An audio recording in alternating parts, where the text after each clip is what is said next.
जी बेटा बाबू।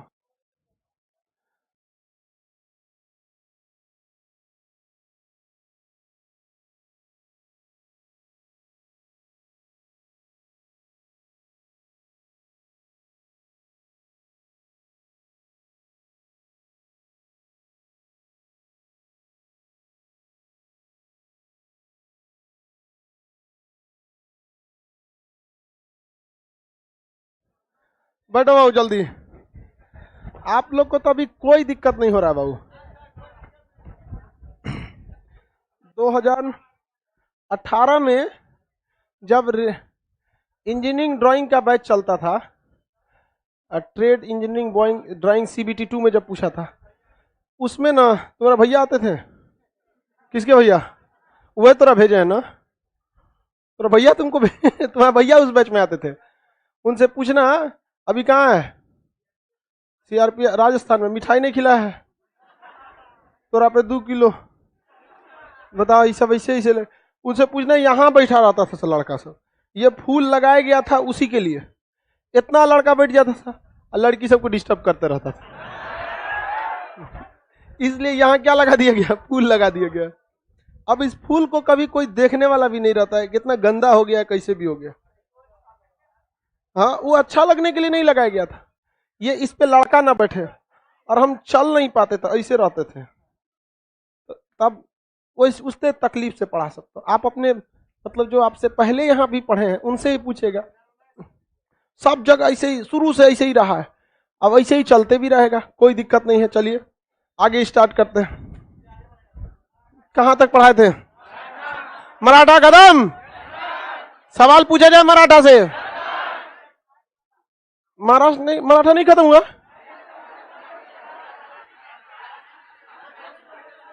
है, खत्म हो गया होगा। लाओ देखे तू, उलट मत जाई। देखे, चलिए बाबू सवाल पूछते हैं, अपने पता चलेगा हुआ था कि नहीं। हो तो गया था यार। बताइए ध्यान से मराठा साम्राज्य के बारे में। पेशवा का काम क्या था? प्रधानमंत्री। तुम सीधा बैठा कर, अपेंडिक्स का ऑपरेशन वाला। हाँ सीधा इसे क्लास में लगता है जैसे रेस्टोरेंट में बैठा है इसे, सीधा। हाँ इसे, ठीक है। एक आदत हो गया है, कौन ऐसे किसको देखता है तुम? आराम से अगवे बैठा हुआ है एगो तो हैंडीकेप वाले कुछ आराम।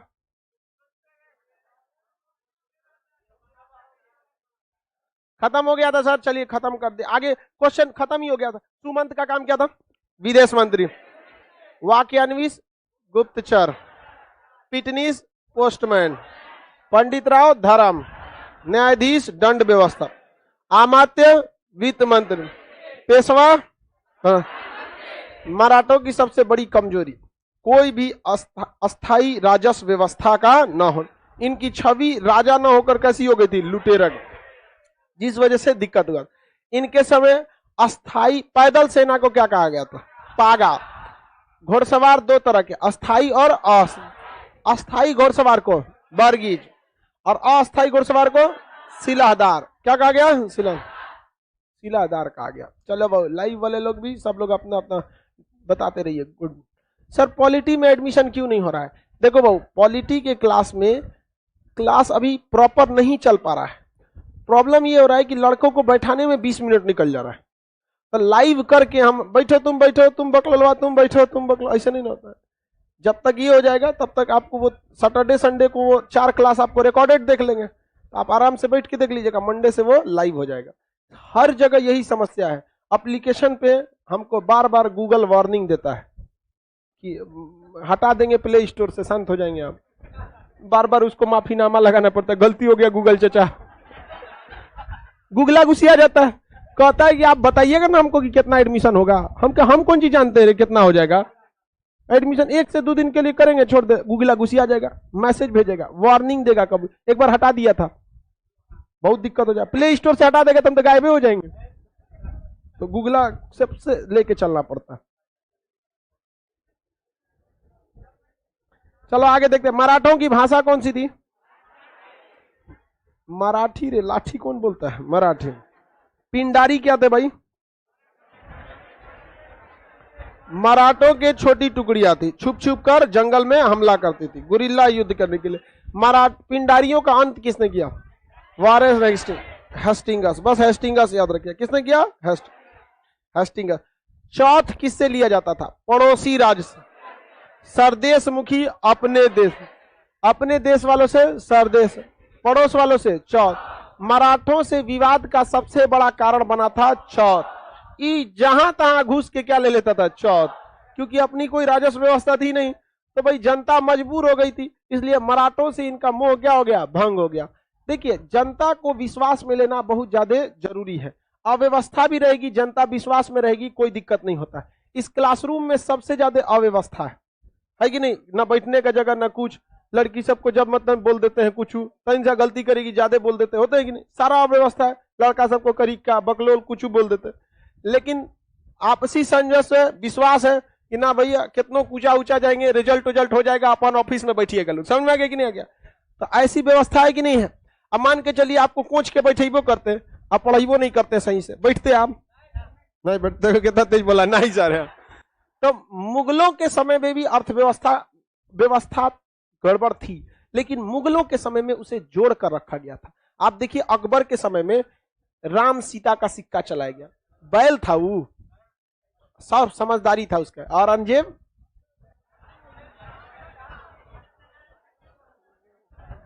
आगे देखते हैं हम लोग। मराठा खत्म हो गया। मराठा क्या हो गया था? खत्म। अब इसके बाद आपको पढ़ाना है छोटे आधुनिक भारत। अभी आ जाएगा किसे? मराठों की राजधानी। वो अभी की तरह देश थोड़े था कि जिसका प्रथम राजा, उसकी राजधानी जिसको जब मन, कोई लेके चला गया पूना, कोई लेके चला गया उसको नागपुर, अलग अलग चेंज रहते गया। मुगलों की राजधानी बताओ, बीच में कोई नहीं बोलेगा, बताओ।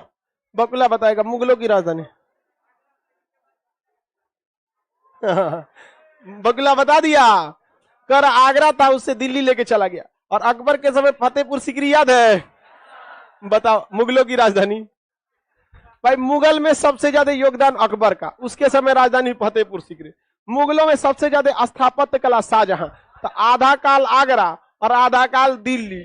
बाबर का समय कुछ पते नहीं चला, उसे खाले मारेधार में चल गया। हुमायूं को तो लतियाइये के भगा दिया। तो फिक्स तरह की राजधानी अब के समय में नहीं होती थी, तो अलग अलग वक्त में अलग अलग राजधानियां रही थी। अब हमें देखना है आधुनिक भारत, लेकिन आधुनिक भारत से पहले आपके दिमाग में एक पूरा खाका फिट हो जाना चाहिए। ऐसे थोड़ी होगा कि भाई आधुनिक भारत, मराठा देखें आधुनिक भारत में घुस जाए तो कोरम पूरा करना हो जाएगा। अंग्रेज धीरे धीरे ना आए थे सब, और अंग्रेजों ने क्या डायरेक्ट मराठों को थोड़ी ना कब्जा कर लिया होगा, क्योंकि मराठे उस समय की दूसरी सबसे बड़ी शक्ति थी मुगलों के बाद। अंग्रेज बैल थोड़ते थे, छोटे छोटे राज्यों को अंग्रेजों ने कब्जा करना चालू किया था।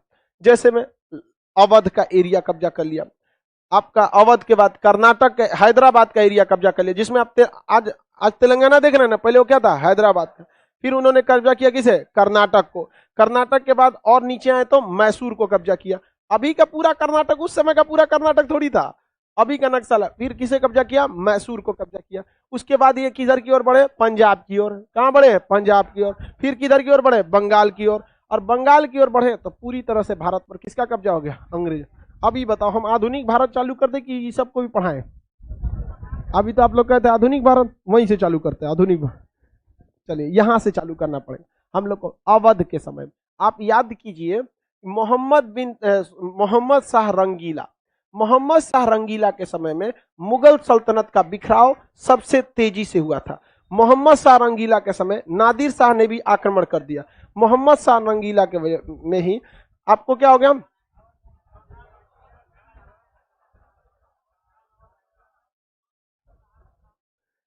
देखिए, लखनऊ टूटा मोहम्मद शाह रंगीला के समय, बंगाल टूटा, हैदराबाद टूटा। पढ़ेंगे कैसे? पहले अवध, फिर हैदराबाद, उसके बाद बंगाल। नहीं, अगर बंगाल पढ़ा देंगे तो बंगाल में अंग्रेजों का बहुत ज्यादा वर्चस्व था, तो आपको अंग्रेजों का झलक दिखने लगेगा, तो आपका दिमाग में कौन सा ख्याल आ जाएगा? आधुनिक भारत का। उससे पहले इन सबको निपटा देते हैं। सीक्वेंस में कौन रहेगा? बंगाल। लेकिन हमको सीक्वेंस को गोली मारिए, पढ़ने में सहूलियत लास्ट में अगर बंगाल करेंगे तब। ऐसा थोड़ी कि आपको अंग्रेज पढ़ा देंगे फिर वापस आएंगे। कर्नाटक का युद्ध, हैदर अली, टीपू सुल्तान, राजा रणजीत सिंह, कोहिनूर हीरा, इस टाइप का नहीं होगा। हम लोग स्टार्ट करते हैं अवध से। कहां से? अवध से। अवध के बारे में आपको पहले से आइडिया, अवध जो था वो मुगलों से टूटा था। अवध किससे टूटा? मुगलों। अवध जो टूटा वो मुगलों से टूटा। अवध जो था अभी के वक्त में कानपुर से लेके बनारस तक वाला एरिया जो था वो अवध था। अवध जो है ये किससे टूटा था बबुआ? मुगल से। किसे? मुगल से। अवध किससे टूटा? मुगल से। किसके समय में? मोहम्मद शाह। किसके समय में? मोहम्मद शाह के समय। डेट वोट याद ना रखिए, कोई दिक्कत नहीं होता है। कौन याद रखेगा? 1722 में सआदत खान के समय हुआ था, वो सब उतना नहीं पूछता डेट। मोहम्मद शाह रंगीला के समय में ये क्या हुआ था? अलग हुआ था। इसके संस्थापक थे सआदत खान। सआदत ठीक लिखा है। सआदत खान इसके क्या थे? संस्थापक। सआदत खान के समय नादिर शाह ने क्या किया था? आक्रमण किया था। किसने किया? नादिर शाह। एशिया का नेपोलियन नादिर शाह। ईरान का नेपोलियन नादिर शाह।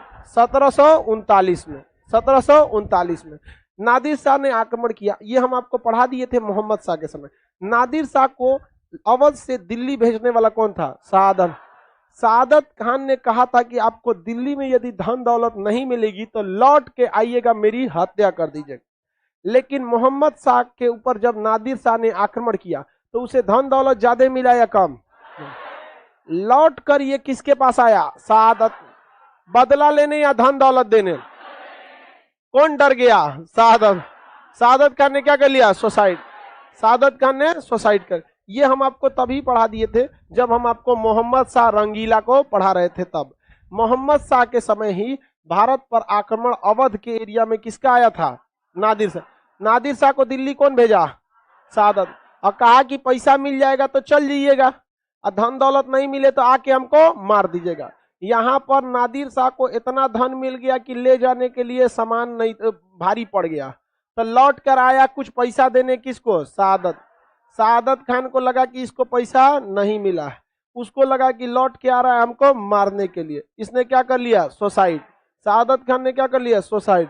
सआदत खान के बारे में ज्यादा सवाल आपसे नहीं पूछे जाएंगे, इसलिए जिसका जितना वैल्यू उसको उतने समय दीजिए।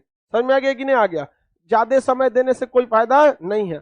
सआदत खान की मृत्यु के बाद उत्तराधिकार की बात चालू हुई। इसके उत्तराधिकार में दो उत्तराधिकारी सबसे प्रमुख थे। सफदरजंग। कौन था? सफदरजंग। एक था सफदरजंग और एक था शुजाउद्दौला। कौन था? शुजाउद्दौला। कौन था? शुजाउद्दौला। उत्तराधिकार के युद्ध में विजयी कौन हो गया? शुजाउद्दौला। तो अगला शासक कौन बनेगा? शुजाउद्दौला। आप कंफ्यूजन में हो जाएंगे क्योंकि बंगाल में एक राजा था सिराजुद्दौला और यहाँ पर है शुजाउद्दौला। इन दोनों के बीच में बहुत अच्छा संबंध भी था। तो यहाँ याद रखेंगे सुजा हुआ दौला। क्या याद रखेंगे? शुजाउद्दौला। मोटा के था इसे शुजाउद्दौला, फूला हुआ। तो ये कौन सा राजा हो गया? शुजाउद्दौला। शुजाउद्दौला ने वो गलती किया जो इसे नहीं करना चाहिए था। शुजाउद्दौला ने 1764 के बक्सर के युद्ध में भाग ले लिया। 1764 का कौन सा युद्ध हुआ? बक्सर का। कौन सा युद्ध? बक्सर का युद्ध। बक्सर कहां पर है? बिहार में। बक्सर का युद्ध कब हुआ था? बक्सर का युद्ध 1764। देखिए अंग्रेजों ने किस पर कब्जा कर लिया? बंगाल। तो बंगाल का नवाब था जिसका नाम था मीर कासिम। अंग्रेजों ने किसको भगा दिया? मीर कासिम। तो मीर कासिम अवध के नवाब का नाम था शुजाउद्दौला। क्या नाम था? शुजाउद। इन दोनों से ये संधि कर लिया, कहा कि चलो मिल के मारते हैं अंग्रेजों को। तो ये कहा कि हमरे चाचा के पास चलिए, यहाँ पर शाह आलम द्वितीय। किसके पास? शाह आलम द्वितीय। कहा कि इसको भी साथ लेके चलते हैं, हम तीनों लोग मिल के मारेंगे। तो यहाँ से बंगाल से भाग के आए थे मीर कासिम और लखनऊ में ले लिए शुजाउद्दौला, यहाँ से ले लिए। इन तीनों की तिलगुट सेना बनी। कितने गुटों की? तिलगुट। यहाँ से अपनी सेना लाया शाह आलम, यहाँ से लाया शुजाउद्दौला। आई नवाब अपनी कुछ सेनाओं से भेजा था, इसको लेके आया और बिहार के बक्सर के पास तीनों मिलकर अंग्रेजों से कहे कि है दम तो लड़के दिखाओ। अंग्रेजों ने लाया हेक्टर मुनरो को। अंग्रेज किसको उतार दिए? Hector Munro. Hector Munro CBSE वाला था, स्टेन गन उठाया, भून के रख दिया। इन लोग के पास तलवार था, घोड़ा, किड़बिट किड़बिट किड़बिट मारो। अरे ऐसा जो तू नहीं, 1764 आ गया है, पढ़ाई लिखाई करो, अब घोड़ा पे लेके मारो, दौड़ा दौड़ा मारोगे। आज के समय में अरे घोड़ा से कौन मारेगा, हमने यहाँ बांस रहेगा तो घोड़ा को इसे लगी लगा देगा। घोड़ा गिर गया, नहीं समझ में आ गया कि नहीं, बांस, बड़का बांस ले लो और घोड़ा आए तो इसे इसे कर दो, समझ में आ गया कि नहीं, समझ में। भाई घोड़ा से कोई युद्ध लड़ने आए, खूब बढ़िया सफेद रंग की घोड़ी लेके घूमो, घोड़ा का मन भटक जाएगा युद्ध जीत जाएंगे आप, नहीं समझ। तो पहले के समय में ध्यान से समझो, अंग्रेजों ने हथियार का प्रयोग किया। किसका प्रयोग किया? और यहाँ लोग किस पे जा रहे थे? घोड़ा। गधा कौन बोल रहा है? घोड़ा पे। युद्ध में कौन जीत गया? Hector Munro. कौन जीत गया? हेक्टर। सुजाउद्दौला को बड़ी मार मारा सबको। तू काहे आया था रे? मेन झगड़ा तो किससे था? तू काहे आया? इसको मार मार के सुजा दिया सब एकदम। किसको मारा सब? सुजा। और शाह आलम द्वितीय को जब मारा था सती बेहोश हो गया था, इसे खटिया पे लाद के ले गए दिल्ली में, मर मत जाए। हम पानी उनी छिड़क के उठाया, सब पूछा से कैसे चोट लगा था हमको? कहते बक्सर के युद्ध में गए थे, मार दिया आपके ऊपर हेक्टर मुनरो। अंग्रेजवा आया, सब कहा से रे चोट्टा तू काहे आया था लड़ाई में? हमारी लड़ाई किससे थी? मीर का। हाई आया तो इसको तो मार के हम सुता दिए, तुम क्यों आया? तो कह रहा है कि हमको बोला लाया था ये, और हमरे दादे परदादा का ना पूरा एरिया था। याद करो, औरंगजेब के सामने शाइस्ता खान, बंगाल जीतने की जिम्मेदारी शाइस्ता, चटगांव बंदरगाह कौन जीता? शाइस्ता। कहा कि हमरे दादा परदादा का था ना। तो अंग्रेजों ने कॉलर पकड़ के उठा के लाए। से किसको? शाह आलम द्वितीय। कहाँ बैठाया? इलाहाबाद में। कहा कि दिल्ली में कर बहुते रिश्तेदार है, सब वहां पिटा जाएंगे। शाह आलम द्वितीय कहाँ बैठाया? इलाहाबाद। शाह आलम द्वितीय ने कौन सी संधि की? इलाहाबाद की संधि। और बिहार, बंगाल, उड़ीसा की टैक्स वसूलने की जिम्मेदारी किसे दे दिया? तो दीवानी का अधिकार कौन मिल गया? अंग्रेज। तो बताइए, अंग्रेज पैसा वसूले, और वहां सफाई व्यवस्था शाह आलम द्वितीय, पुलिस व्यवस्था शाह आलम द्वितीय, सारी की सारी प्रशासनिक जिम्मेदारी शाह आलम द्वितीय। और बाकी बच गया पैसा अंग्रेज। पैसा कौन ले गया? पैसा ले गए सब अंग्रेज। तो बताइए, सुजाऊ, अभी यहाँ तो मेन फोकस हम लोग के लिए कौन है? सुजाउद्दौला। इसको तो बता ही दिए हैं, इसको बताएंगे आगे। और यहाँ सुजाउद्दौला। तो सुजाउद्दौला किस युद्ध में भाग ले लिया? बक्सर। ये पिटाया कि नहीं पिटाया? बहुत पिटाया था। बाद में अवध ने अंग्रेजों के साथ संधि कर लिया और ठीक ठाक से रहने लगे। लेकिन अवध जो था वो प्रशासनिक रूप से बहुत महत्वपूर्ण था। खेती का एरिया अवध में बहुत अच्छा था और उस समय खेती बहुत जरूरी होती थी यहाँ पर। तो अवध पर अंग्रेजों ने सोचा कि कैसे कब्जा किया जाए। तो लॉर्ड डलहौजी ने कहा कि अवध में शासन ठीक से नहीं चल रहा है। अवध पर किसका आरोप लगा दिया? कुशासन का आरोप लगा दिया। और अवध को किस आधार पर हड़प लिया? कुशासन के आरोप में। किसे हड़प लिया? कुशासन के आरोप में। अवध पर कैसा आरोप लगाया? कुशासन का आरोप लगा दिया। और अवध के अंतिम जो वहां के नवाब थे, यहाँ के राजा को क्या कहा जाता था? नवाब। नवाबों का शहर किसे कहा जाता है? लखनऊ के। उनका नाम था वाजिद। क्या नाम था? वाजिद अली शाह। वाजिद अली शाह, ठीक लिखा है जी? वाजिद, वाजिद, अब वाजिद हो गया। अरे ब बन गया था वो, अभी क्या है? वह है। कौन है? वाजिद अली शाह। क्या नाम था इनका? वाजिद। वाजिद अली शाह अंतिम नवाब थे। ये बहुत ही मतलब सम्मान वाले नवाब थे। इनका जूता उता पहनाने के लिए नौकर चाकर राजा के पास तो रहते थे। इसने एक भूल भुलैया बनवाया था। लखनऊ में जाइएगा ना, आज भी है भूल भुलैया, उसमें जाएंगे तो भुला जाएंगे, मतलब एक जैसा रहता है वहां पर भूल भुलैया में। तो इसने क्या बनाया था? भूल भुलैया। उस भूल भुलैया में राजा जहां बैठा रहता था वहां हर जगह से वो देख लेता था बिना सीसीटीवी कैमरा, क्योंकि वो इस तरह से खिड़की बनाया था जैसे यहाँ खिड़की, एक खिड़की से दूसरी खिड़की में ना बीच में तालाब बना दिया था। तो यहाँ कौन रहेगा? इसकी परछाई कहाँ पड़ेगी? तालाब में।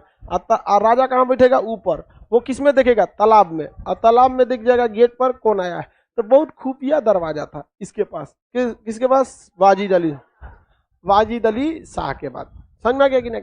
तो वो बहुत ही योग्य था, वैसे भी था, मतलब पैसा वैसा भी था उसके पास।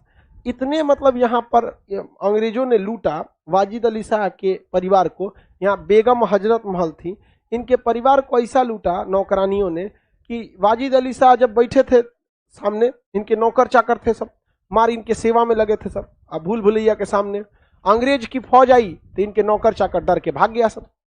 इनके आगे नौकर चाकर क्या हो गया, डर के मारे भाग गया। और इसको अंग्रेज आए सब तो पकड़ के लेके चल गया सब। तो अंग्रेजवा पूछा कि तू बकलोल भूल भुलैया में भागा क्यों नहीं? तो कह रहा है कि हमारा नौकर न एक के पैर में जूता पहनाया था, दूसरका में जूता नहीं पहनाया था। और राजा महाराजा का जूता जो होता है बिना फीता वाला होता है, इस टाइप का सीधे पैर में डाल दो, खत्म कर दो। तो अंग्रेज कहा से कि तू अपने से पैरवा में से जूतवा डाल देता तो क्या हो जाता? कहा कि नहीं समझ रहे हैं, हम नवाब है ना, आज नहीं तो कल तो मरना ही है, लेकिन नवाबी छोड़ देंगे तो दुनिया कैसे कहेगी कि नवाबी झाड़ रहे हो। तो आज भी आप ज्यादा नौटंकी कीजिएगा, गांव का बुजुर्ग क्या कहता है, देर नवाबी झाड़ता है तुम। सोचिए उस मर गया लेकिन उठ के जूता नहीं पहना। कहा कि आज मरे या कल मरे, मरना तो हमको है। इतिहास याद न रखेगा हमको, याद रखेगा इतिहास में कोई ऐसा भी नवाब था जो जूता नहीं पहना, मर गया कबूल लेकिन जूता नहीं पहना। अंग्रेज कहा कि सोचा बहुत फटानी वाला है, इसको फांसी देने की जरूरत नहीं है। उसको जिस जेल में रखा ना, उस जेल में सरल कुत्ता डाल दिया। और कुत्ता भौंकते रहता था। वाजिद अली साहब बेचारा को देखा कि मेरा दिन इतना गिर गया, हार्ट अटैक हो गया उसको बेइज्जती से। वाजिद अली साहब मर गया बेचारा। और नवाबों का सर किसे कहा जाता है? बहुत खतरनाक नवाब था। हालांकि अंग्रेजों ने तो पूरा मन बना लिया था कि इस पे कब्जा करने के लिए। किस आरोप में कब्जा किया? कुशासन। यहाँ की अंतिम जो शासिका थी बेगम हजरत महल, क्या नाम था? इन्हीं की पत्नी बेगम हजरत महल, बेगम हजरत महल। इनको तो इनकी नौकरानियों ने चूना लगा दिया। इनके यहाँ धन दौलत बहुत ज्यादा था, तो कहती थी सब कि सुखाने ले जा रहे हैं। सोना को कहाँ ले जा रहे हैं? सुखाने। भूई लग जाएगा इसमें, सुखा देते हैं। तो कहते ठीक है ले जाइए। बोरा में भर के क्या लिए जाता था? सोना। 10 बोरा सोना सुखाएगी सब, तो ले आती थी सर 9 बोरा। तो कहती थी से 1 बोरा का हुआ, तो कहते सूख के थोड़ा सा टाइट न हो जाता है। समझे? सूख के क्या हो जाता है? कम। मतलब आम को खटाई बनाइए, कैसे सूख के कम हो जाता है? तो वो कह रही है अच्छा चलो ठीक है। अब बताओ, अब हम बोल देंगे कि महिलाओं को दिमाग कम होता है तो महिला गुस्सिया जाएगी।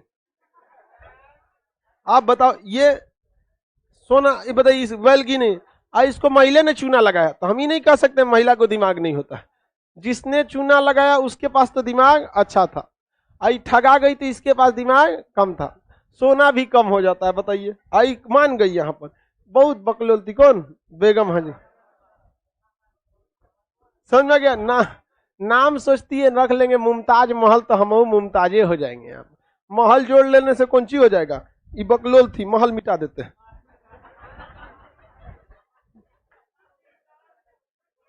बेगम हजरत हो गया। हाँ चलिए ध्यान से, गुजिया के क्या करेगी यहाँ पर? 1857 की क्रांति जब हुई तो बेगम हजरत महल भी सेना लेके निकल गई। कहीं यही मौका है, मारो अंग्रेजों को यहाँ पर। समझ में गया? उधर निकला था कानपुर से नाना साहब, यहाँ से बेगम हजरत। बेगम हजरत, अंग्रेजों ने नाना साहब का पेंशन बंद करा दिया और बेगम हजरत महल का साम्राज्य ले लिया। क्या कह के? कुशासन का आरोप लगा के। किसका आरोप लगा के? कुशासन का आरोप लगा के। कह रहा है कि सर ये पढ़ी लिखी नहीं थी क्या? नहीं होगी पढ़ी लिखी। पहले के जमाने में मेरी दादी जो थी ना, मेरी दादी जी, उनका परिवार बहुत संपन्न था, लेकिन उनकी जो पिताजी थे वो पढ़ने ही नहीं दिए। कहीं कि लड़की पढ़ने जाएगी समाज का नाक कट जाएगा। अच्छा हाल है, बताओ ये 1930-40 की बात, मतलब लड़की पढ़ने जाएगी तो नाक कट जाएगा। मेंटेलिटी थी चौपट उन लोग की। तो इसीलिए पहले के जमाने में महिलाओं पर उतना दिमाग नहीं था। लेकिन आजकल की महिला ना, आदमी बेच देगी सब। आजकल का महिलाएं बहुत तगड़ा हो गई हैं सब, पढ़ी लिखी ज्यादा हो गई हैं सब। आगे समझते हैं। ये लखनऊ समझ में आ गया। लखनऊ को पुराना नाम क्या था? अवध। होली खेले रघुवीर आया अवध में, है नहीं? अवध में। अब लखनऊ में बोला भी जाता है कि पिटाइए आप लखनऊ में हैं, मुस्कुराइए आप लखनऊ में हैं, तो पिटाइए इधर हो गया। बताइए ध्यान से, अवध की स्थापना किस मुगल काल के हुई? किस मुगल राजा के काल में? मोहम्मद से। अवध के संस्थापक का नाम? अवध के संस्थापक सादत खान। सादत खान के समय किसका आक्रमण हुआ? नादिर शाह। नादिर खां के डर से सुसाइड कौन किया? सादत खान के बाद उत्तराधिकार का युद्ध किसके किसमें? सफदर जंग और शुजाउद्दौला। सफदर जंग और शुजाउद्दौला। किसी को कोई दिक्कत नहीं है? सफदर जंग और शुजाउद्दौला। सफदर जंग और शुजाउद्दौला के उत्तराधिकार के युद्ध में कौन जीत गया? कौन जीता? शुजाउद्दौला। कौन जीता बबुआ? शुजाउद्दौला। किसी को कोई दिक्कत? कौन जीता? शुजाउद्दौला ने किस युद्ध में भाग लिया? बक्सर के युद्ध में। बक्सर के युद्ध में अंग्रेज जीते या तिलगुट सेना? अंग्रेज जीते थे। बक्सर का युद्ध किस वर्ष हुआ था? 1764। बक्सर के युद्ध में बाद ये अंतिम अवध का नवाब कौन था? वाजिद अली शाह। वाजिद अली शाह। अंग्रेजों ने अवध को हड़पा कौन सा आरोप लगाकर? कुशासन का। कौन सा आरोप लगाया? कुशासन का आरोप लगा के हड़प लिया था। 1857 की क्रांति में अवध से युद्ध का नेतृत्व किसने किया? बेगम हजरत महल। किसने किया? बेगम हजरत महल। किसी को कोई दिक्कत नहीं है? आगे बढ़ते हैं। इसके बाद अंग्रेजों ने किस पर कब्जा कर लिया? अवध पर। तो अवध की कहानी खत्म हो गई। अवध में 2-3 को पूछ सकता है। संस्थापक के बारे में नादिर शाह, नहीं तो बक्सर के युद्ध में, और नहीं तो यहाँ पर पूछ देगा वाजिद अली शाह। अंतिम नवाब अवध के वाजिद अली शाह। अभी आप लखनऊ जाइएगा तो कभी वहां बोलिएगा इमाम बाड़ा जाना है। कहाँ पर? इमाम बाड़ा। उसको क्या बोला जाता है? इमाम। बड़ा इमाम बाड़ा, छोटा इमाम बाड़ा। लखनऊ में जाइएगा तो ये सब लड़का सबका एग्जाम वगैरह रहता है तो एग्जाम देके चल आता है। मान के चलिए आपका लखनऊ सेंटर दिया है, एक दिन रुक जाएंगे तो कितना लगेगा आप लोग में? अरे 2 टाइम का खाना, एगो 10 रुपया का प्लास्टिक स्टेशन पे बिछाइए, सो जाइए। वही ना 10 रुपये वाला प्लास्टिक को खत्म करने, और कौन चीज लगता है? गमछे घर से लेके जाओ। चलो, तो ये सब देखते रहने से थोड़ा बहुत आइडिया लग जाता है। बहुत भूल भुलैया की गली ऐसा ऐसा है, उसमें कारीगरी बहुत बेहतरीन है। अब हम लोग अगला राज्य देखते हैं। अवध के बाद हम देखते हैं हैदराबाद। हैदराबाद के बारे में आपको पहले से ही सब कुछ का आइडिया है। संस्थापक निजामुल मुल्क। संस्थापक निजामुल मुल्क। इनका ज्यादा झगड़ा किससे हुआ? मराठों से। किसे? मराठों में 2 पेशवाओं ने इन पर थूर थार के रद्द किया था। बाजीराव प्रथम, अब बाजीराव प्रथम ने मुंशी शिवगांव की संधि और इसने दिया झलकी की संधि। कौन सी संधि? झलकी की संधि। तो हैदराबाद के बारे में देखते हैं।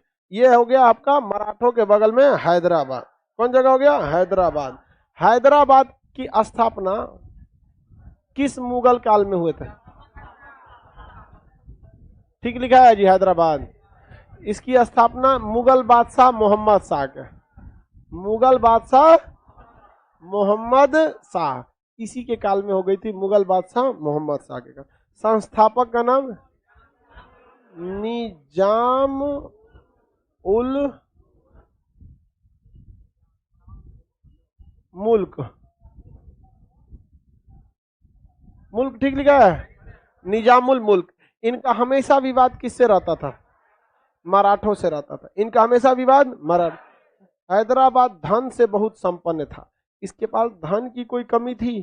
कोई कमी नहीं थी। गोलकुंडा का खान हीरा वगैरह के लिए बहुत फेमस जगह था। यहाँ पर सामरिक दृष्टि से भी महत्वपूर्ण था क्योंकि यहाँ पे पहाड़ वगैरह ज्यादा थे। लेकिन मराठों के लिए कोई दिक्कत नहीं क्योंकि मराठों के एरिया में भी क्या था? पहाड़। तो दोनों की एक जैसे क्लाइमेट होने की वजह से ज्यादा दिक्कत नहीं आया। मराठों से विवाद हुआ हमेशा किसका? हैदराबाद का। मराठा का विवाद किससे हुआ? हैदराबाद का। हैदराबाद का विवाद हुआ 2 मराठा पेशवा से हुआ था। पहला युद्ध हुआ था बाजीराव प्रथम, बाजीराव प्रथम, बाजीराव प्रथम। दूसरा हुआ था बालाजी बाजीराव, बालाजी बाजीराव, बालाजी बाजीराव। इसके समय मुंशी शिवगांव, मुंशी शिवगांव की संधि, मुंशी शिवगांव की संधि के तहत शिवाजी ने कहा, इन्होंने कहा बाजीराव ने, आप हमको कौन सा टैक्स देंगे? चौथ। कौन सा टैक्स? चौथ। यही सबसे बड़का बड़का इन लोग के विवाद का कारण बन गया और पूरी तरह से अधिकार कर लिया गया किस युद्ध के दौरान? कौन सा? झलकी की संधि, झलकी की संधि, झलकी की संधि। बताइए, झलकी की संधि के तहत निजाम ने क्या स्वीकार कर लिया? अधीनता। कहेगा निजाम ने अधीनता स्वीकार किया। झलकी की संधि के तहत निजाम ने अधीनता स्वीकार कर लिया, झलकी। तो बताइए, निजाम के एरिया पर किसका अधिकार? मराठों का। निजाम के एरिया पर मराठों का, निजाम के एरिया पर मराठों का। अब मराठों की शक्ति पर अधिकार हो गया अंग्रेजों का। तो अल्टीमेट आप बताइए कि हैदराबाद पर किसका कब्जा हो जाएगा? अंग्रेजों। हैदराबाद पर अंग्रेज। तो अंग्रेजों में था एक वेलेजली, क्या नाम था? वेलेजली। उसने एक संधि लाया था, सहायक संधि। क्या नाम था? सहायक संधि, सहायक संधि। ये संधि सबसे खतरनाक संधि थी। हालांकि इसको सबसे पहले डुप्ले ने लाया था। क्या लाया था? डुप्ले ने लाया था। तो सहायक संधि में कहना यह था कि हम आपकी सहायता करने के लिए आपके राज दरबार में एक फौज की टुकड़ी रखेंगे। राजा को लगता था कि बहुत अच्छा, बहुत अच्छा, रखिए टुकड़ी। लेकिन इन घोंचू राजाओं को यह समझ में नहीं आता था कि जिस फौज को आपसे लड़ना चाहिए आपने उसको अपने दरबार में बुला लाया। धीरे धीरे वो फौजी अंदर घुसते थे। सहायक संधि में अंग्रेज उन्हें ट्रेनिंग देते थे, परेड ऐसे करो। नहीं तो पहले सैनिक को कुछ मतलब नहीं था, परेड, बंदूक लिया चल दिया, राजा साहब किसको मारना है? तीर धनुष तैयार है, मारे किसको? ऐसे। बाद में अंग्रेज ऐसा तो लेफ्ट राइट परेड वरेड चालू किया, सब सलामी शस्त्र चालू किया। राजाओं को लगा वाह, फौज ऐसे ना होती है, एकदम बेहतरीन ढंग से क्या कर दिया? सजा दिया। सहायक संधि के तहत धीरे धीरे पूरे राजाओं को अंदर अंदर उसके सैनिक जो थे सब क्या करते गए? मिलाते गए, पैसा से, धन से, और ये क्या करते गए? कब्जा करते गए। सहायक संधि को एक्सेप्ट करने वाला पहला राज्य था हैदराबाद। सहायक संधि को एक्सेप्ट करने वाला पहला राज्य हैदराबाद। हैदराबाद हमेशा से अंग्रेजों से दोस्ती बना के रखा। हैदराबाद को अंग्रेज कब्जा ही करने वाले थे कि 1857 की क्रांति हो गई। और 1800 क्रांति के बाद, 57 की क्रांति के बाद अंग्रेजों ने यह घोषणा कर दिया कि हम कोई भी नया क्षेत्र पर कब्जा नहीं करेंगे। इसलिए हैदराबाद पर कब्जा अंग्रेजों का नहीं हुआ। लेकिन हैदराबाद के निजाम से अंग्रेज बहुत मोटे पैसे लेते थे। समझ में आ गया कि नहीं आ गया? हैदराबाद बहुत संपन्न था। आजादी के बाद हैदराबाद कहा कि हम भारत में नहीं रहेंगे, पाकिस्तान में रहेंगे। तो सरदार वल्लभ भाई पटेल ने हैदराबाद में पुलिस घुसा दिया, फौज को घुसा दिया पुलिस की वर्दी में। नाम रखा ऑपरेशन पोलो। क्या नाम रखा? ऑपरेशन पोलो। ऑपरेशन पोलो द्वारा हैदराबाद किस में मिल गया? भारत में। किस में मिला? भारत में। तो हैदराबाद के बारे में कुछ नया पढ़ना है। सहायक संधि की तुलना अकबर की मनसबदारी प्रथा से कर सकते हैं? नहीं कर सकते। अकबर की मनसबदारी थी, तुम हमारी इतनी फौज को देखो, हम तुम्हें सैलरी देंगे, यही ना था मनसबदारी। जबकि सहायक संधि था कि आपके राज दरबार में हम अपनी फौज को घुसाते हैं आपकी सहायता के लिए। मनसबदारी दूसरे से सहायता लेता था, बदले में पैसा देता था। जबकि सहायक संधि अंग्रेज क्या करते थे? खुद सहायता देते थे, और सहायता देने के नाम पर उनको 10-20 साल बाद में क्या करते थे? हड़प लेते थे। तो सहायक संधि को सबसे पहले फ्रांसिस गवर्नर डुप्ले ने लाया था। हालांकि डुप्ले की सहायक संधि सक्सेस नहीं हो पाई क्योंकि फ्रांस से सक्सेस नहीं हुआ। उसके बाद अंग्रेजों में ब्रिटिश गवर्नर वेलेजली की सहायक संधि सक्सेस हो गई। हालांकि अंग्रेज में इसको बताएंगे। हैदराबाद में कोई दिक्कत? क्वेश्चन पूछा जाए। हैदराबाद के संस्थापक निजामुल मुल्क। हैदराबाद के संस्थापक। हैदराबाद के शासकों का किससे हमेशा विवाद होता था? मराठों से। किस संधि के द्वारा हैदराबाद के निजाम ने मराठों को चौथ टैक्स देना स्वीकार कर लिया? मुंशी शिवगांव। किसके द्वारा? मुंशी से। किस संधि में हैदराबाद ने अधीनता स्वीकार कर ली? झलकी की संधि। किसके द्वारा? हाँ। बाद में अंग्रेजों ने हैदराबाद पर कब्जा करने की कोशिश की, लेकिन 1857 के बाद अंग्रेजों ने नियम बना दिया कि किसी भी नए क्षेत्र पर कब्जा नहीं हो, बल्कि वहां के राजा से अच्छी दोस्ती करके राजा को भिखारी बना देना है और सारा पैसा लूट लेना है। अंग्रेजों ने कौन सी संधि लाई? सहायक संधि। सहायक संधि को स्वीकार करने वाला हैदराबाद, पहला राज हैदराबाद। सहायक संधि स्वीकार करने वाला पहला राज हैदराबाद। किसी को कोई दिक्कत नहीं है? सहायक संधि के बारे में डिटेल से चर्चा जब वेलेजली पढ़ाएंगे तब होगी, अभी तो बस हल्का सा आपको झलक दिखला रहे। समझ में आ गया कि नहीं आ गया? अगला राज्य आएगा कर्नाटक। कौन सा राज्य आएगा? कर्नाटक। कर्नाटक के बाद मैसूर, मैसूर के बाद पंजाब, पंजाब के बाद बंगाल। चलिए अब कर्नाटक पे चलते हैं। याद रहेगा इतना? हाँ, अवध याद रहेगा? अवध का वह सुल्तान जो बक्सर के युद्ध में भाग लिया, शुजाऊ दौला। अच्छा, शुजाऊ दौला। अवध का अंतिम नवाब वाजिद अली शाह। 1857 में अवध से नेतृत्व किसने किया? बेगम हजरत महल। सबसे बकलोल शासिका, सोना सुखाने के लिए भेज रही थी। हाँ, सोना सुखाएगी आप। बताइए, अवध पर उत्तराधिकार के युद्ध में सफदरजंग जीता कि शुजाऊ दौला? अवध का पहला नवाब सआदत खान। सआदत, शहादत नहीं, सआदत, सआदत खान। इसने की शहादत, शहादते बोल भाई तुम। शहादत है क्या? सआदत है तो आप शहादत भी बोलेंगे, कोई दिक्कत नहीं है। एग्जाम्पल में आपको ऑप्शन में देखकर मार देंगे। किसके डर से इसने सुसाइड किया था? नादिर शाह ने कब आक्रमण किया था? 1739। हैदराबाद के निजाम ने स्वतंत्र हैदराबाद की स्थापना किस मुगल राजा के काल में किया? मोहम्मद शाह। इसे क्या कहा जाता था? रंगीला बादशाह। किस संधि के तहत पेशवा ने इनसे चौथ टैक्स लेने लगा? मुंशी सिंह। किस संधि के द्वारा इसने अधीनता स्वीकार कर ले? झलकी की संधि। अब हम लोग को देखना है कर्नाटक युद्ध। कौन सा? कर्नाटक। कौन सा? कर्नाटक। कर्नाटक के संस्थापक थे सादतुल्ला। कर्नाटक के सादतुल्ला। सादतुल्ला क्या थे? सादतुल्ला। नाम थोड़ा उटपटांग मिल रहा होगा। सादतुल्ला। इसका इंग्लिश लिख दे। अरे इंग्लिश हिंदी में सेम ही ना रहेगा, नाम में क्या अंतर होता है? ये जगह कौन सा है? कर्नाटक। हैदराबाद के जस्ट बगल में जगह कर्नाटक। स्वतंत्र कर्नाटक के संस्थापक सादतुल्ला। अब ध्यान से समझो बाबू मेरी ओर। इस एरिया से फ्रांसिस घुस रहे थे और अंग्रेजों का ऊपर से कब्जा होते आ रहा था। महाराष्ट्र में देखिए, गुजरात में गायकवाड़ ले गए सब, पूना में पेशवा ले गए सब, इंदौर में होलकर ले गए सब, यहाँ से सिंधिया ले गए सब, यहाँ से भोसले ले गए सब, यहाँ से हैदराबाद ले गया। तो अंग्रेजों का भी वर्चस्व यहाँ था और नीचे से किसका वर्चस्व था? फ्रांस का, और ऊपर से ब्रिटिशर्स का। ब्रिटिशर्स। तो कर्नाटक को लेकर, कर्नाटक, स्वतंत्र कर्नाटक राज्य के संस्थापक कौन थे? कर्नाटक के संस्थापक सादत। कर्नाटक पर अधिकार के लिए किन दो देशों के बीच में युद्ध होते रहा? फ्रांस और ब्रिटेन। फ्रांस और ब्रिटेन।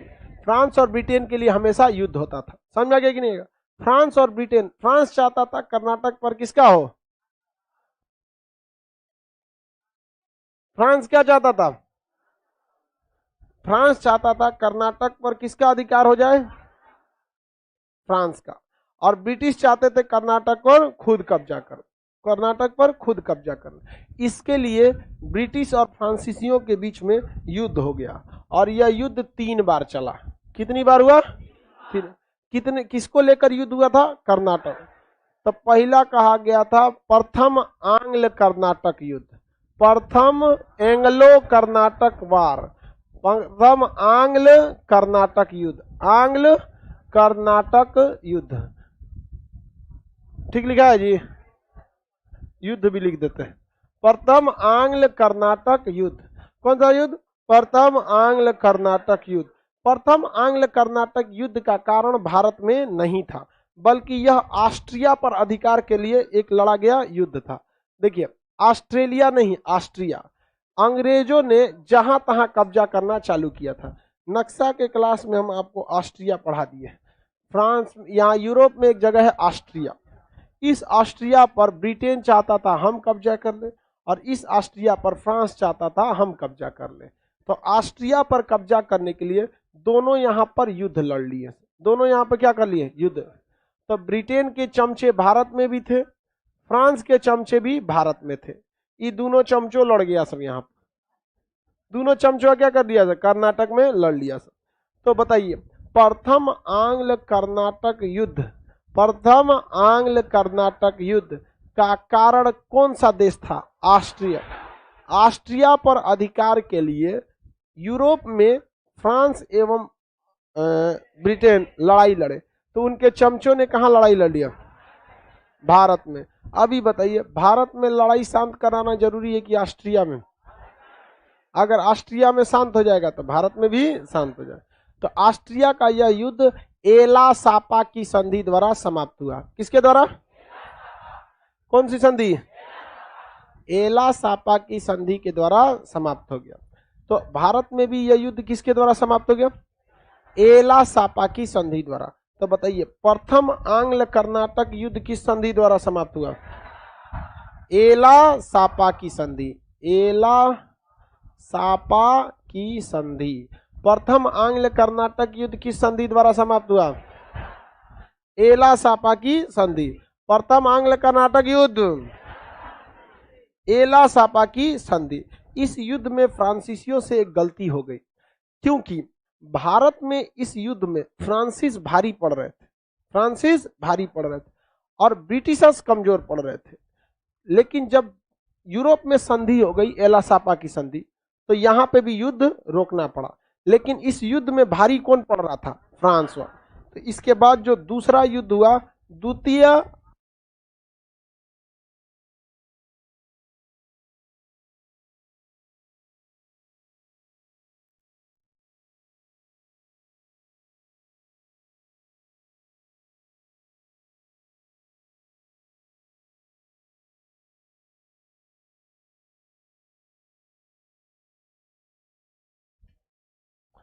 द्वितीय आंग्ल कर्नाटक युद्ध। यह युद्ध का कारण समझिए ध्यान से। क्योंकि प्रथम आंग्ल कर्नाटक युद्ध में भारी कौन पड़ रहा था? फ्रांसीस। कौन पड़ रहा था? फ्रांस। और यह युद्ध फ्रांस जीतने ही वाला था। कौन जीतने वाला था? फ्रांस। कहां पर? भारत में कि यूरोप में? और यूरोप में कौन जीतने वाला था? ब्रिटेन। तो हमको यूरोप से क्या मतलब है? हम लोग भारत से मतलब। तो इस युद्ध में फ्रांस जीतने वाला था। अतः फ्रांसिस गवर्नर डुप्ले को लगा ना कि हम दोबारा यहां युद्ध कर देते हैं। तो द्वितीय आंग्ल कर्नाटक युद्ध यूरोप में कोई कारण नहीं था, क्योंकि प्रथम आंग्ल कर्नाटक युद्ध कौन जीतने वाला था? फ्रांस। तो फ्रांसिस गवर्नर डुप्ले को लगा कि भाड़ में गया हमारा राजा और प्रधानमंत्री, हमला कर देते हैं किस पर? ब्रिटेन वालों पर। किस पर? ब्रिटेन वाला। युद्ध तो हम जीत ही लेंगे। लेकिन चूंकि डुप्ले ने इसकी सूचना फ्रांस को नहीं दिया, इसलिए फ्रांस से कोई भी मदद नहीं आई। और प्रथम युद्ध में कौन पिटाया था? ब्रिटेन। इसलिए ब्रिटेन पहले से तैयार बैठा था। ब्रिटेन पहले से क्या बैठा था? तैयार बैठा था।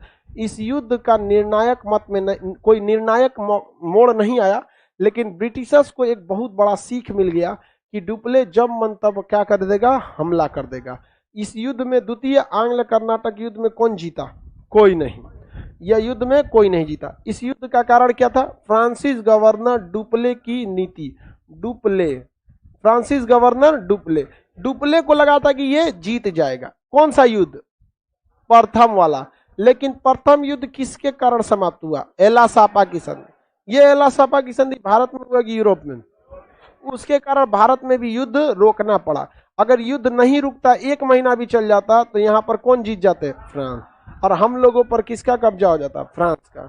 और हम लोग बहुत जल्दी आजाद हो जाते, क्योंकि फ्रांस के पास मजबूत नौसेना नहीं थी, हमें वो नहीं कर जिता सके। तो यहाँ भारत वाले लोग के पास तो बुद्धि था नहीं, यहाँ पर भारत का सब मिल के किसको तोड़ देता सब? अंग्रेजों को। और किसको बैठा देता सब? फ्रांस। फ्रांस को बाद में निपटा देता सब। समझ में आया कि नहीं आ गया? तो पहले देखिए ज्यादा खतरनाक कौन, लेकिन हम लोग के पास अखबार तो पढ़बे नहीं करता था सब भारत का लोग, ओकरा का पता ऑस्ट्रिया किधर है, उसको हिसाब से देर मतलब नहीं है। यहाँ पर ज्यादा सब करिएगा तो भाई तन सा भक्ति कर लो, तन सा किसी की बुराई कर लो, यही सब तो रहता है हम लोग के यहाँ। तो डुप्ले की नीतियों की वजह से यह युद्ध हुआ। यह युद्ध पांडिचेरी की संधि द्वारा समाप्त हुआ। किसके द्वारा? पांडिचेरी के युद्ध द्वारा समाप्त हुआ। इस युद्ध में बताइए पांडिचेरी की संधि जो हुई थी, इस युद्ध में दोनों क्या हो गए? बराबरी। डुप्ले इस युद्ध में बराबरी क्यों हुआ? क्योंकि यह इसे सहायता किसने नहीं दिया? फ्रांस ने। और इस युद्ध में डुप्ले क्या था? जीत रहा था। फ्रांस ने कहा रोक दो लड़ाई, तो रोकना पड़ा इसको। इसने कहा कि हम बिना बतैले जीत जाएंगे, लेकिन यहां हो गया गड़बड़। अब की बार तैयार बैठे थे सब, फ्रांस वाला कि ब्रिटेन वाला? कौन? ब्रिटेन। इस बार युद्ध किसने चालू किया? ब्रिटेन वाला। तृतीय आंग्ल कर्नाटक युद्ध। तृतीय आंग्ल कर्नाटक युद्ध। इस युद्ध में इतना भयानक मारधार हुआ कि फ्रांसिस क्या थे? तैयार नहीं थे। और उधर से तैयार कौन बैठा था? ब्रिटिश। 1760 ईस्वी में। कब? 1760 में वाडीवास का एक युद्ध हुआ। कौन सा युद्ध? वाडीवास। इस वाडीवास के युद्ध में पूरी तरह से फ्रांस हार गया। पूरी तरह से कौन हार गया? फ्रांस। और फ्रांस के टोटल एरिया पर किसका कब्जा हो गया? ब्रिटेन का। और यह युद्ध पेरिस की संधि द्वारा समाप्त हुआ। किसके द्वारा? पेरिस की संधि। पेरिस की संधि के द्वारा समाप्त हो गया। किसी को कोई दिक्कत नहीं? कर्नाटक को लेकर कितने युद्ध? कर्नाटक को लेकर, कर्नाटक के प्रथम युद्ध का कारण, प्रथम आंग्ल कर्नाटक युद्ध का कारण, भारत में या यूरोप में? यूरोप में कौन सा देश? ऑस्ट्रिया पर कौन देश हमला करना चाहते थे? ब्रिटेन और फ्रांस। उसके वजह से युद्ध कहां हो गया? भारत। भारत में इस युद्ध में विजयी कौन रहा था? फ्रांस। लेकिन एलासापा की संधि के द्वारा विजय से पहले ही इस युद्ध को रोकना पड़े। तो प्रथम आंग्ल कर्नाटक युद्ध किसके द्वारा समाप्त हुआ? एलासापा की संधि। उसके बाद द्वितीय आंग्ल कर्नाटक युद्ध का कारण कौन था? डुप्ले। डुप्ले बिना बताए युद्ध कर दिया। ओवर कॉन्फिडेंस था कि हम युद्ध जीत जाएंगे। फ्रांस ने इसे मदद किया? नहीं, फ्रांस ने मदद नहीं किया। यह युद्ध बराबरी के मोड़ पर आकर खत्म हुआ। किस संधि द्वारा? पांडिचेरी। किस संधि द्वारा? अंग्रेजों को डर किससे हो गया था? डुप्ले से। अंग्रेजों को पता था कि इसको अगर नहीं मारेंगे तो ये बर्बाद कर देगा हमको। तृतीय आंग्ल कर्नाटक युद्ध चालू किसने किया? अंग्रेजों ने। किसने चालू किया? अंग्रेजों ने। अंग्रेजों ने तृतीय आंग्ल कर्नाटक युद्ध चालू कर दिया। और इस आंग्ल कर्नाटक युद्ध में विजयी कौन हो गए? अंग्रेज। और यह युद्ध में पूरी तरह कौन हार गए? फ्रांसिस। कौन सी संधि द्वारा? पेरिस की संधि। क्वेश्चन कहेगा कि किस युद्ध ने फ्रांसीसियों का अंत कर दिया? वांडीवास का युद्ध। कौन सा युद्ध? वांडीवास का युद्ध अंग्रेजों और किसके बीच था? फ्रांसीसियों। अंग्रेजों और फ्रांसीसियों के बीच। किसके किसके बीच? अंग्रेजों और फ्रांसीसियों के बीच था। कौन सा युद्ध? वांडीवास। वांडीवास का युद्ध कब हुआ? 1760। 1760 याद रहेगा। कर्नाटक पर अधिकार के लिए कितने युद्ध? प्रथम युद्ध की संधि द्वारा एलासापा। दूसरा कर्नाटक युद्ध पांडिचेरी। तीसरा का पेरिस। पहले युद्ध का कारण कौन देश बना? ऑस्ट्रिया। दूसरे युद्ध का कारण डुप्ले। और तीसरे युद्ध में अंग्रेज साफ कर दिए सर। तीसरे युद्ध का कारण अंग्रेज। किस युद्ध में फ्रांसीसियों का अंत हो गया? वांडीवास का युद्ध किस वर्ष हुआ? 1760। 1760। किसी को कोई दिक्कत? आगे बढ़े। हाँ बताइए, किस संधि के द्वारा हैदराबाद के निजाम ने चौथ नामक टैक्स देना स्वीकार कर लिया? एलासापा। बीच में कोई नहीं बोलेगा। बता पूरा नाम बता। मुंशी वाली संधि का पूरा नाम। खाली मुंशी बोल रहा है। मुंशी चंद्र। तुम पूरा हिस्ट्री किया है? नहीं किया है। ईमानदारी से बताओ। नहीं किए तो काय बैठा इसमें? बकलोल कहीं का। आधुनिक भारत है नहीं, बीच में चले। मुंशी चंद्र की संधि, समझ में गया? मुंशी चंद्र की संधि करेंगे इस बैच। मुंशी शिवगांव की संधि। चेहरे का कॉन्फिडेंस बता देता है कि आप क्लास किए हैं कि नहीं, समझा क्या? हमारा लड़का जो क्लास किया रहेगा उसके चेहरे पर एक इनकाउंटर वाली फीलिंग आएगी। उससे कहिएगा मराठों से सवाल पूछे, कहेगा पूछ। इसे तुम तरना के कैसे पुलिस इनकाउंटर करने का मूड बनाती है, समझ में गया? ऐसे मरियल की तरह नहीं बताएगा मुंशी चंद्र, ऐसे समझ में आएगा? मुंशी शिवगांव की संधि, समझ में आया कि नहीं आ गया? आप लोग इनकाउंटर नहीं कर देंगे जी? लड़की सबको भी, लड़की भी जवाब पूरा देती है सब, ऐसा नहीं है, पढ़ने में सब बराबर रहती है सब, बस तो चलो अब नेक्स्ट क्लास कल समझेंगे। पीछे वाला